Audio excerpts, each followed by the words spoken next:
Hi, I'm Robert, and it's 9:15 in the evening. I finished a round of cakes and pastries that I had in the lab,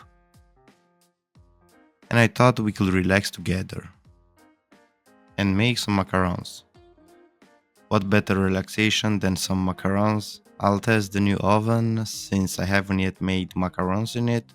We'll see how it goes. So let's start to make the recipe. Water 65 grams and 200 grams of sugar.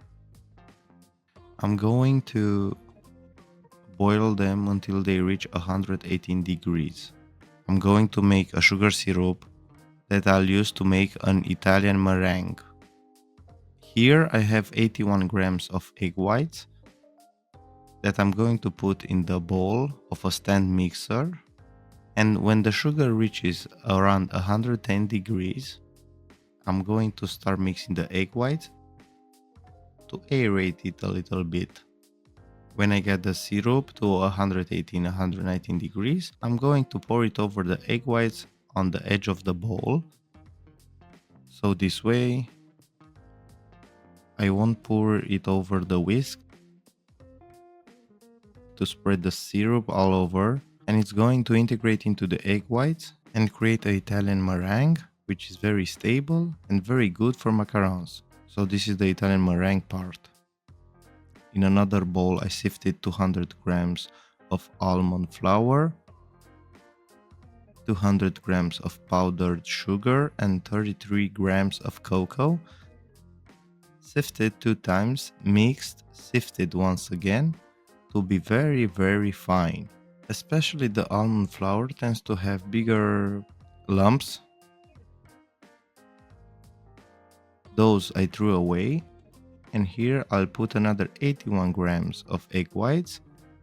I'll mix to moisten the composition, and then I'll integrate the Italian meringue in the composition.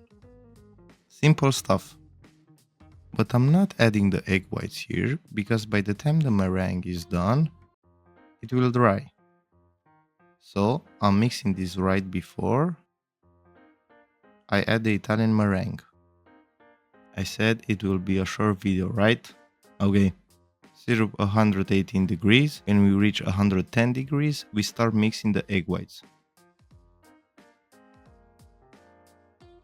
I use a kitchen thermometer to know exactly when I reach 118 degrees. I have an electronic one. You can also use one of those classic analog thermometers. Just use a thermometer. If you don't have a thermometer, don't start.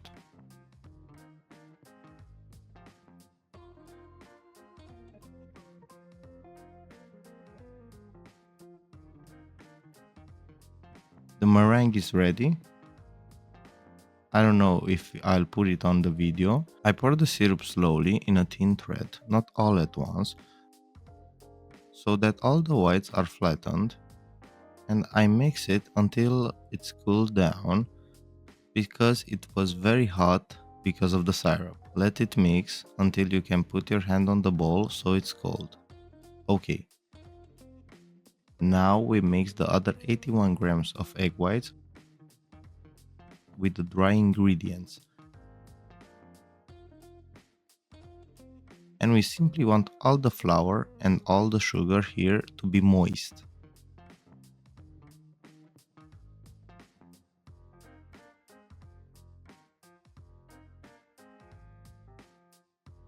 It's moist, and now we simply add the meringue on top. Again, I don't add it all at once because it's going to be hard for me to mix. I'll add a little mix to soften the mix, and after that I add the parts that are left.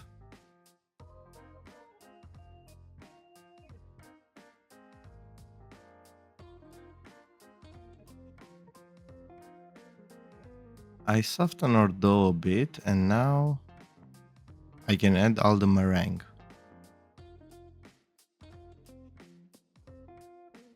Now I start the macaronage, which is a very pompous word. but it only means that I'm going to take air out of my meringue. Simple as that. I will take the air out until the dough reaches the consistency that I want. The consistency that I want, I can test it like this. When I take the mix with my spatula and let the dough flow, if you can form the figure 8 without interrupting the dough, then it's ready. I take from the edge, I bring it in the middle and then flatten it with the spatula. I take from the edge and I bring in the middle, flatten it. It's that simple.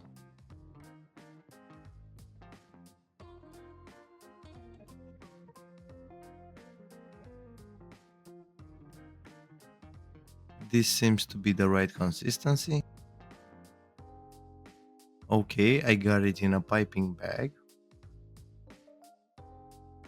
with a small round tip, a pretty small one, and I'll put it in a perfectly vertical position until I get these shapes, because I'm not so good at making them freehand. So if you're like me, use it. And I know I have to stop when I get to the black circle, and they should stretch until I get to the red circle. So with the pastry bag as vertical as possible, I'll pipe until I get to the black circle, and I'll let off the pressure, and I like to make a round movement to quotation marks cut the top of the macaron. Others do the movement back and forth, or it's whatever you get used to.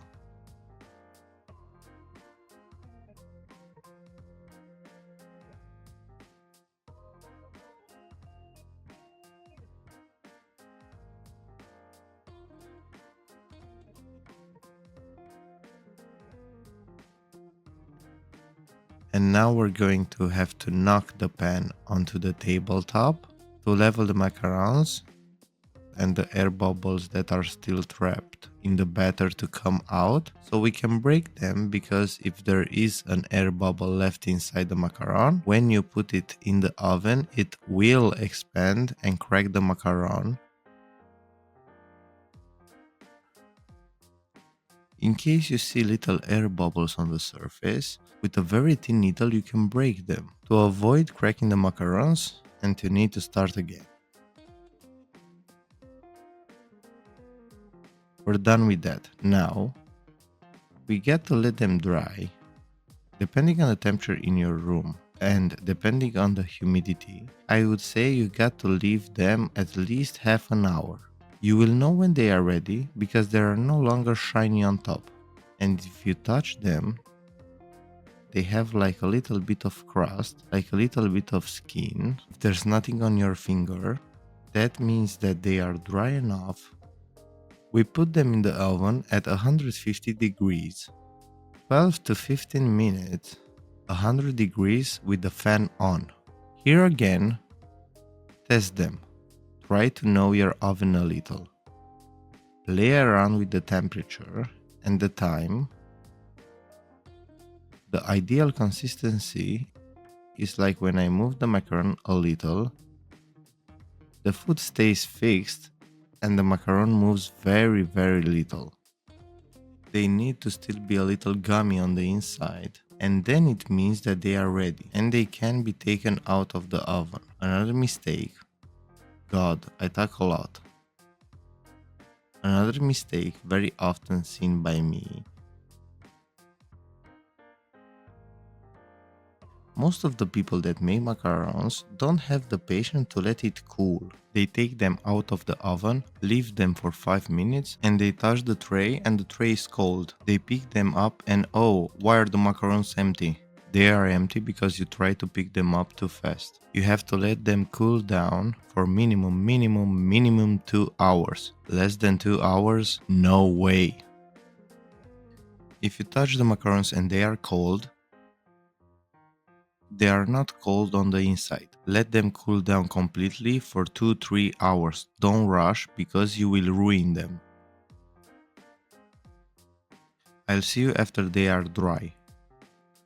The macarons are ready, and here I have an older batch of macarons that I'll fill.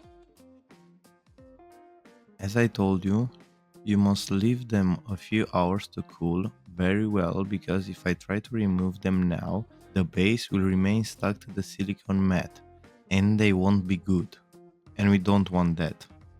For filling, I will use the same piping tip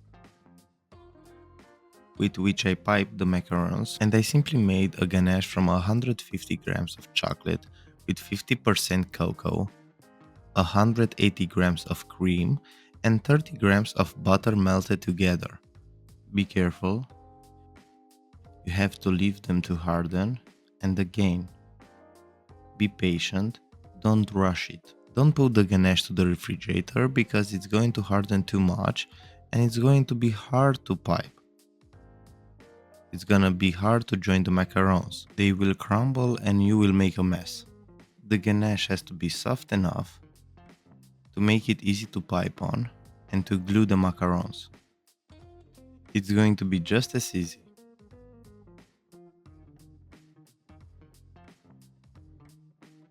I matched the macarons.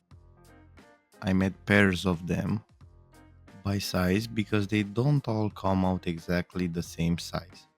So I made pairs to put them together. I'll just take them and put them together.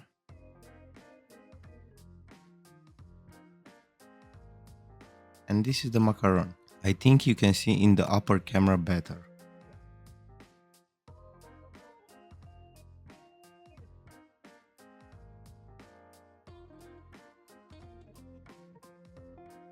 Before consuming them, let them sit